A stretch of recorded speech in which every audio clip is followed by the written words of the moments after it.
Good morning, City Point Church. Welcome to City Point Online live stream. So glad that you could make it this morning. This is our second sermon in our sermon series, Pandemic Church, where we talk about what small groups look like today. And today we're going to be talking about bearing one another's burdens. But before we get to that, we're going to worship together. So turn up your volume and let's all sing. 1, 2, 3, 4.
I searched the world, but it couldn't fill me. Man's empty praise and treasures of faith are never enough. Then you came along and put me back together. Every desire is now satisfied here in your love. Lord, there's nothing better than you. There's nothing better than you. Lord, there's nothing is better than you.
wash me in your love. Come like grace again. Even when my strength is lost, I'll praise you. Even when I have no song, I'll praise you. Even when it's hard to find the words louder than I'll sing your praise. I will only sing your praise. I will only sing your praise.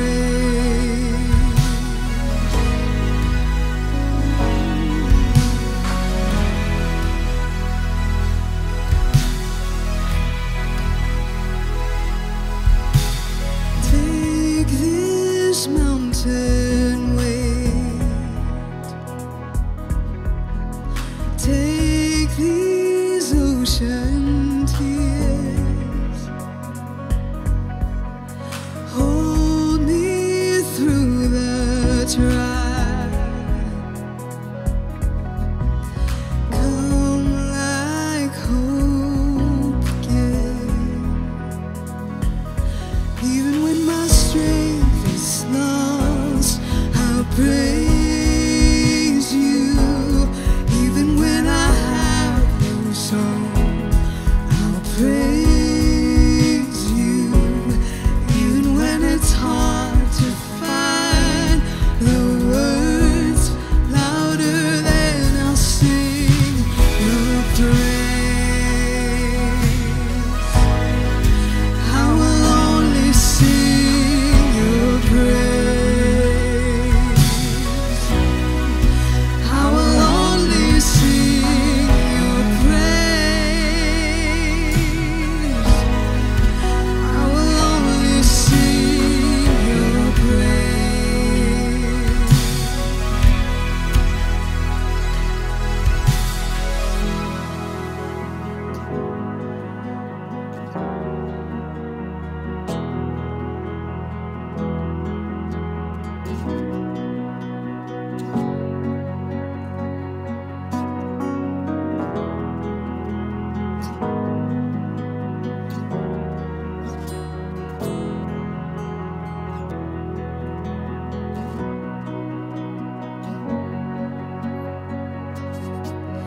And my heart burns only for you.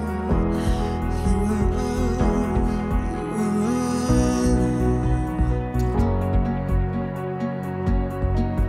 and my soul waits only for you. And I will sing till the morning has come. And my heart burns only for you. You are all I want. And my soul waits only for you. And I will sing till the miracle comes.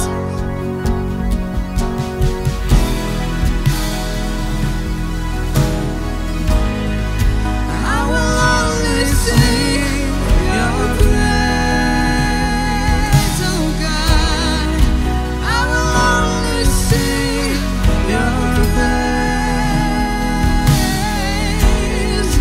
I will only sing your praise.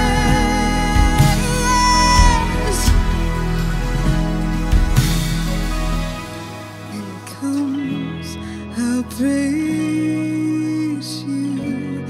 Even when the fight is won, I'll praise you. Even when my time on earth is done, louder than I'll sing your praise. I will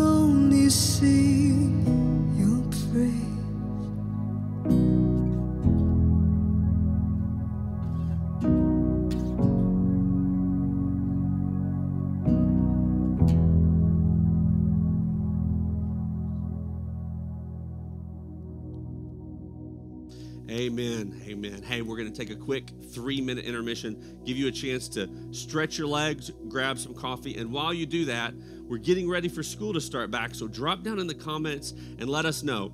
If you were going back to school in a couple weeks, who's that teacher that you couldn't wait to see? We'll be back in 3 minutes.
Hey, while I have your attention, don't forget, like the live stream, comment, give us a share. It goes a really long way. If you're on Facebook, go to our page and give City Point's Facebook page a like or a follow. If you're watching on YouTube, don't forget to subscribe, ring the bell. You'll get notifications whenever new videos come out. It really goes a long way to incorporate people into this ministry here at City Point Church.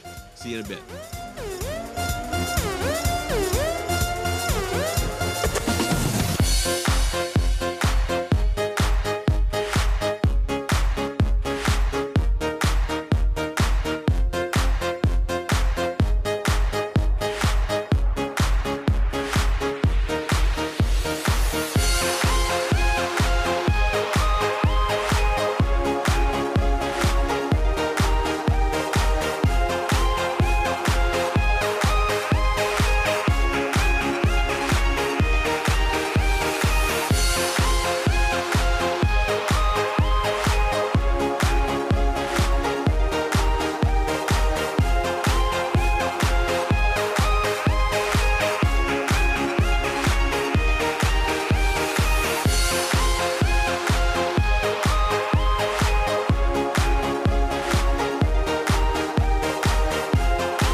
Hey, good morning.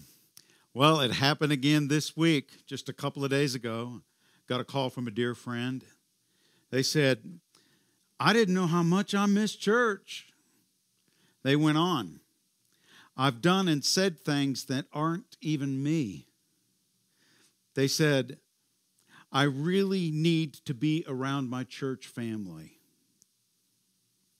You know, this person went on to describe things that's been happening in their life the last 5 months. I had no idea. I found out one of their loved ones had been murdered. Found out that they have been suffering job and financial loss. That's just the tip of the iceberg. The worst part of all of it, they went through it completely alone. Yeah. Trying to bear all of that burden alone. Solomon the Wise, back in the ancient days, he described this to a T. Look what it says. You are better off to have a friend than to be all alone, because then you will get more enjoyment out of what you earn. If you fall, your friend can help you up. But if you fall without having a friend nearby, you're in real trouble. God has given us a tried and true strategy in bearing one another's burdens. It's been laid out in documented, written form thousands of years ago. One time it happened in the life of Moses. You know, Moses was leading the Israelites out of Egypt, through the wilderness, into the promised land. Well, he gets them out of Egypt, and they're only a few days into the wilderness, and they stop at Moses' father-in-law, Jethro, and Moses is completely worn out. And Jethro saw what was happening to Moses. Look at Exodus 18, verse 13. The next day Moses took his seat to serve as judge for the people, and they stood around him from morning till evening. Now, Jethro quickly figured out what was going on. It was just too much. So Jethro tells Moses, gives Moses some advice. He says, what you're doing is not good. You and these people who come to you will only wear yourselves out. The work is too heavy for you. You can't handle it alone. Now, what then Jethro does is he explains to Moses, okay, you've got to divide some groups up so that you can have some leaders. So he said, you've got groups of thousands, you've got groups of hundreds, you've got groups of 50, and you've got groups of 10. And that way, if there was a problem in the small group and the leader of 10 wasn't sure what to do, he could go to the leader of 50. And then so on up this sort of chain of command. And in any difficult case that nobody really knew what to do, why, Moses could deal with that. But all of the rest of the cases would be taken care of by the divisional leaders.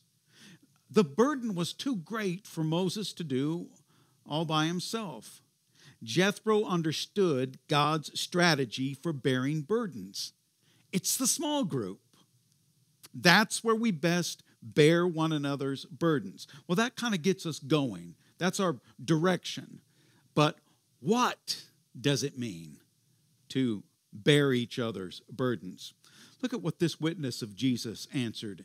He was speaking to a group of followers that had really been going through some intense suffering. Pick it up in Hebrews 10:32. It says, remember those earlier days after you had received the light, when you endured in a great conflict full of suffering? Sometimes you were publicly exposed to insult and persecution. At other times, you stood side by side with those who were so treated. You suffered along with those in prison. You see where we're going. What does it mean to bear one another's burden? It's something that you really can't do unless you're side by side. It has to be a sort of partnership with those who are hurting. And you have to be along with those who are struggling. In other words, there's sympathy and there's compassion. Look at this passage over in Colossians, another clue on what it means to bear a burden. Colossians 3:13. Bear with each other and forgive one another. If any of you has a grievance against someone, forgive as the Lord forgave you. Let me tell you something about small group. When you start meeting together regularly, side by side, getting to know these people, seeing some of their struggles, experiencing those moments of compassion and sympathy, there will be times when forgiveness is called for. Now, why? Because the closer you get to the small group, the more they're going to feel like family. Need I say any more? I mean, frustration and aggravation and irritation, that's all just a part of family, isn't it? Forgiveness is just what you do in family. Well, the closer you get in that group, the more you're going to have to forgive. And forgiveness is a tremendous burden bearer. Just this past week, I did something to a member in my family that was very unkind. And I apologized. And I got a word back of forgiveness. And I don't know how to describe this, but I instantly felt a burden lifted. And what I was carrying was a weight of guilt. But that word of forgiveness just changed the whole situation. So to be a partner with somebody that's hurting, to have compassion for somebody that's suffering, that just doesn't happen very much in a large group setting. And it's the same with forgiveness. And now these are some of the qualities that kind of get us understanding a little bit of the what of bearing one another's burdens. But have you ever thought about the why? Why do we need to do it? Look at another word from an eyewitness of Jesus. Galatians 6. 2 verses here. It says, bear one another's burdens, makes sense, and so fulfill the law of Christ. It's something that Jesus wants. But then you skip to verse 5. For each will have to bear his own load. Now wait, what happened? I'm supposed to help somebody else bear their burden, but when it comes to my load, I got to do that alone? Well, is there a difference between a burden and a load? I thought those were just the same idea, different words. No. The Greek language is specific. That Greek word for burden is an extremely heavy weight. The Greek word for load is a light, almost like a knapsack, easy to carry. What's happening here is we have to bear one another's burdens. Why? Because it's impossible to carry it alone. You can't do it by yourself. We need a small group because, like someone once said, none of us is as smart as all of us. Exactly. And we cannot, another reason we need to be a part of this is because we can't overcome the lure of sin on our own. Y'all, temptation and that pull of sin, are you very successful in it when you're by yourself in it? Knowing that you've got accountability, knowing you have people, knowing that there are people that look up to you. Goodness, there's so much strength. Look what Spurgeon, he has a great quote on this. Look what he said. Communion is strength. Solitude is weakness. Alone, the fine old beech yields into the blast and lies prone on the meadow. In the forest, supporting each other, the trees laugh at the hurricane. The sheep of Jesus flock together. The social element is the genius of Christianity. Man, I think Spurgeon is right on target there. The strength of a small group is a tremendous force against life's storms. So that at least gets us off or out of the starting blocks on the why. Well, what about the when? When is bearing one another's burdens needed most? Well, the quick answer is when we're down, when we're flat on our back. The problem is, none of us really know when we're going to be flat on our back, physically, emotionally, spiritually. It just happens, doesn't it? If we're in a small group, we're prepared. When the situation comes that knocks us off our feet, the group is there to help us get back and stable and moving again. You guys may recognize this guy. His name is Patrick Hutchinson. He was in the news a month ago. Little over, I think it was the last part of June. He was at a protest in London. a section of the protest turned violent. Patrick saw a man that was being beaten. He was on the ground, and he was taking it. Patrick realized that if he didn't intervene, something terrible would very likely happen. So he made his way through the crowd, and he picked up that man, fireman hold, threw him over his shoulder, and he walked back out through that crowd until he got that guy to safety. Well, when somebody asked why he did that for someone who was, with all apparent reason, a counter-protester to Patrick, he wasn't on Patrick's side. Patrick had a great quote. He said, "At some point, we just have to show our love to our fellow human beings, whether they agree with us or not." Now, let me tell you something. What he said right there, that's Jesus. Jesus would say that.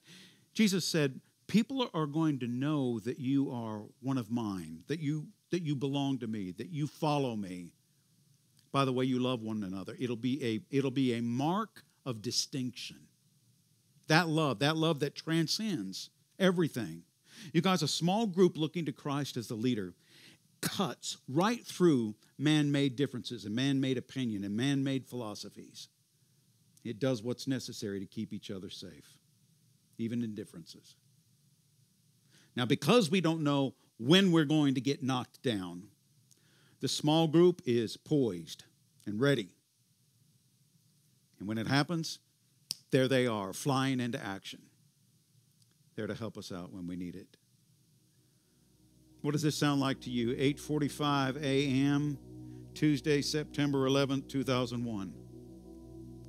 Yeah, most of us remember exactly where we were and what we were doing. I was having breakfast with my wife.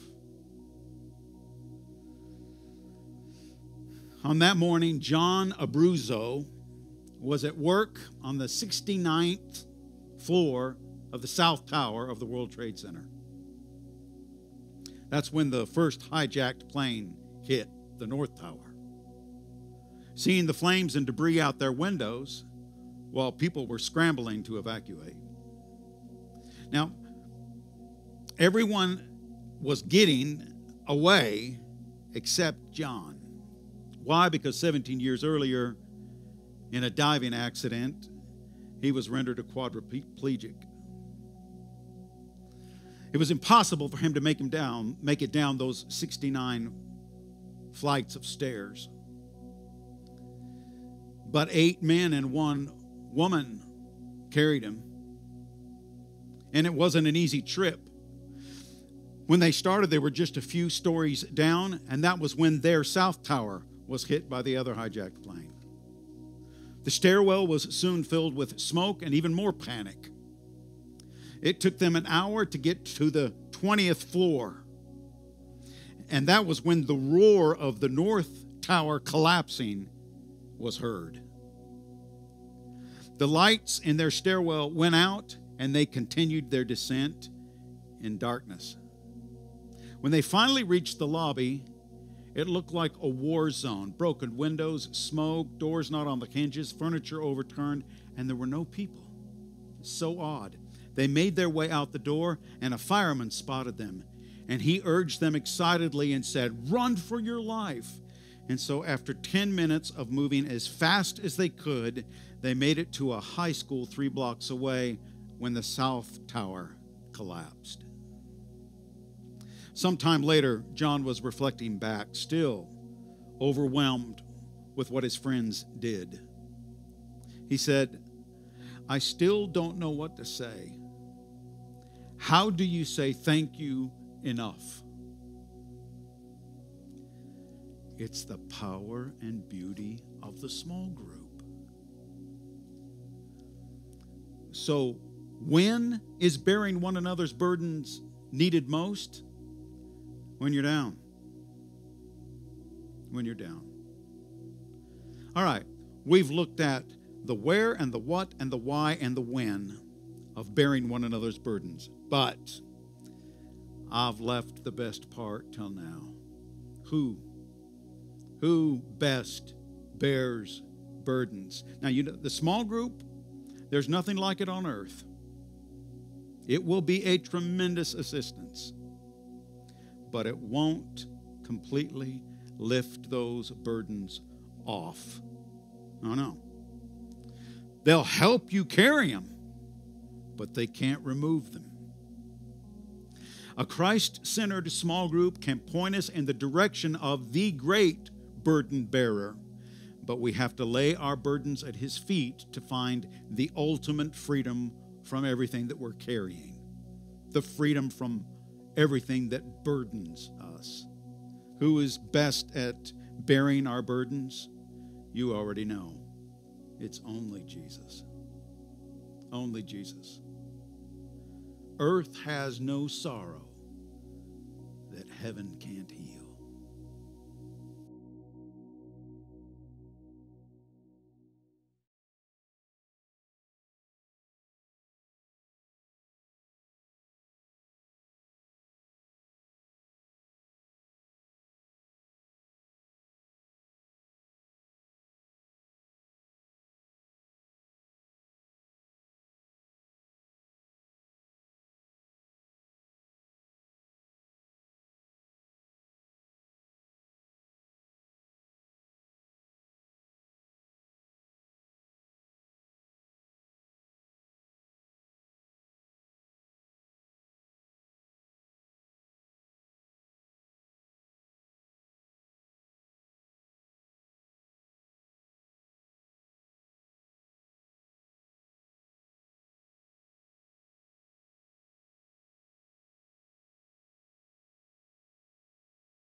Sadness from wherever you've been. Come broken-hearted, let rescue begin. Come find your mercy, oh sinner, come kneel. Earth has no sorrow that heaven can't heal. Earth has no sorrow that heaven can't heal. So lay down your burdens, lay down your shame, and all who are broken, lift up your face. Oh, wanderer, come home, you're not too far. So lay down your heart, lay down your heart, and come as you are.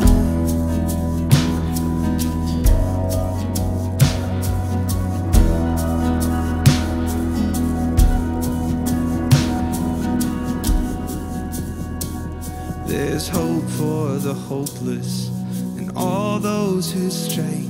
Come sit at the table, come taste the grace. There's rest for the weary, a rest that endures. Earth has no sorrow that heaven can cure. So lay down your burdens, lay down your shame, and all who are broken, lift up your face.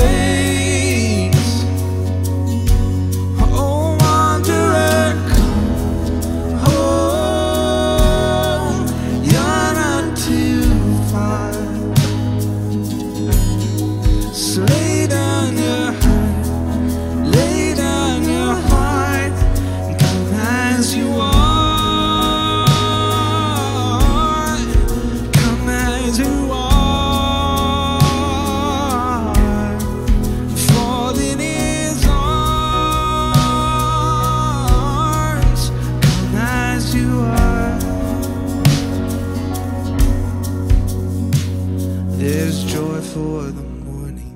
O sinner, be still.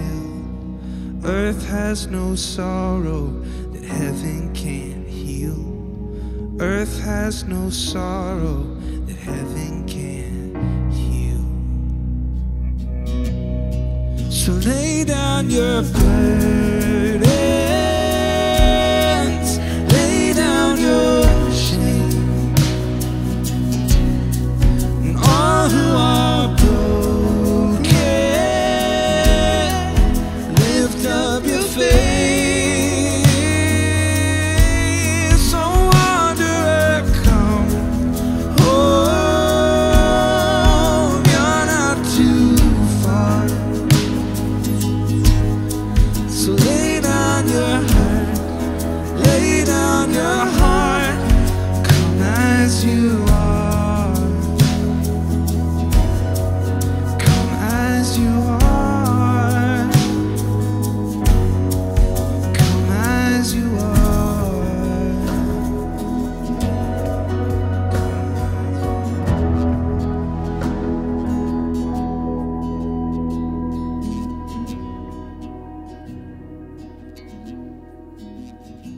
Amen, amen. Man, I love that song.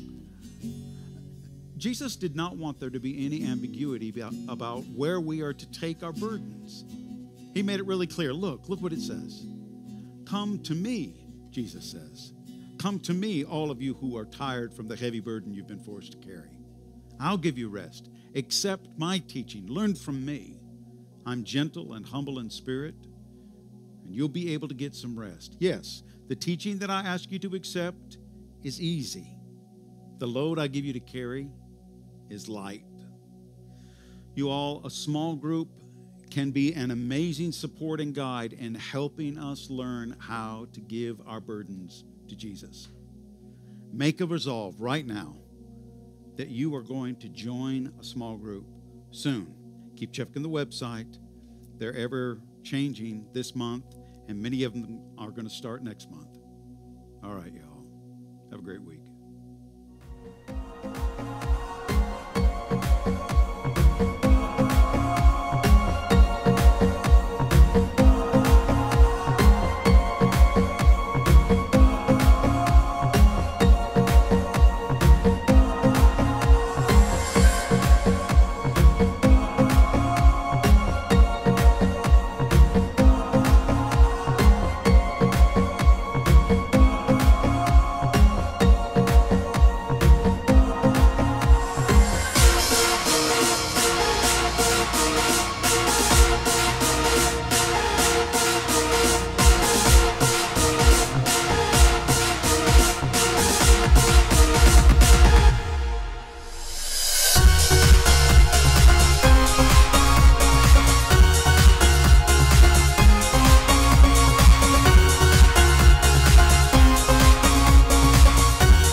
Amen.